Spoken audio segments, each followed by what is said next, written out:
खबर छत्तीसगढ़ से है, जहां पर नक्सलवाद पर सियासी रार बरकरार है। दरअसल छत्तीसगढ़ में नक्सलवाद के खात्मे को लेकर सियासी बयानबाजी अब और तेज हो गई है।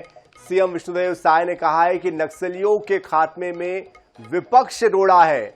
वित्त मंत्री ओपी चौधरी ने कहा कि कांग्रेस ने नक्सलवाद को राजनीतिक समस्या कहा है, कभी नक्सलियों को शहीद कहा है। नक्सलियों से भाजपा नेताओं की हत्या करवाई गई है। बीजेपी नक्सलवाद के खिलाफ खुली लड़ाई लड़ रही है। बीजेपी दर्द झेलकर भी समस्या को समाप्त करने के लिए समर्पित है। बस्तर में बड़ा अभियान चल रहा है और जल्द ही वहां पर अमन चैन कायम होगा।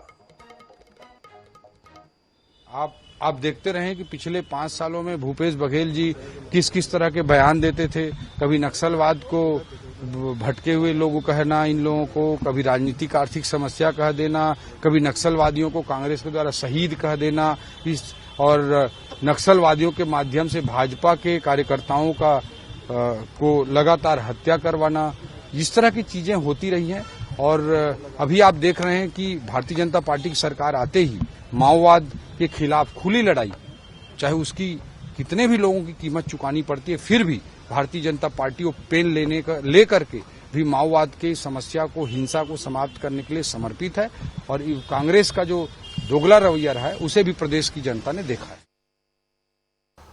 निश्चित तौर पर इसमें मुख्यमंत्री जी कुछ बोलते हैं, उप मुख्यमंत्री जी कुछ बोलते हैं। आज स्पष्ट नीति इसको नक्सलवाद को खत्म करने के लिए आज भी ठोस रणनीति अभाव दिखाई देता है।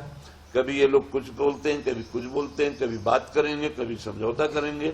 ये इस तरह की है। एक ठोस रणनीति होनी चाहिए, ठोस रणनीति के तहत कार्रवाई होनी चाहिए।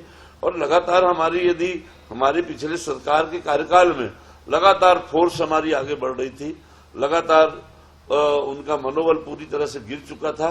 भारतीय जनता पार्टी के शासन आने के बाद में फिर इनका मनोबल नक्सलियों को बढ़ गया है और लगातार बड़ी बड़ी घटनाओं को आज वो लोग अंजाम दे रहे हैं। इस तरह से भारतीय जनता पार्टी की वर्तमान सरकार में इच्छा शक्ति की कमी है। इस नक्सल जो समस्या है उसको हल करने में पूरी तरह से फेलवर साबित हो रही है।